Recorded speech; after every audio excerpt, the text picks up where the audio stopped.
ഞാൻ പോട്ടെ.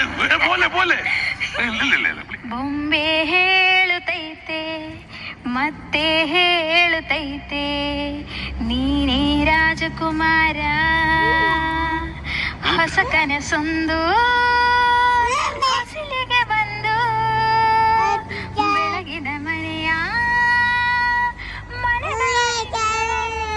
ಆಡಿಸಿ ನೋಡು ಬೆಳೆಸಿ ನೋಡು ಎಂದು ಸೋಲದು ಸೂತು ತಲೆಯ ಬಾಗದು ಬೊಂಬೆ ಹೇಳುತ್ತೈತೆ ಮತ್ತೆ ಹೇಳುತ್ತೈತೆ ನೀನೇ ರಾಜಕುಮಾರ. Super super super.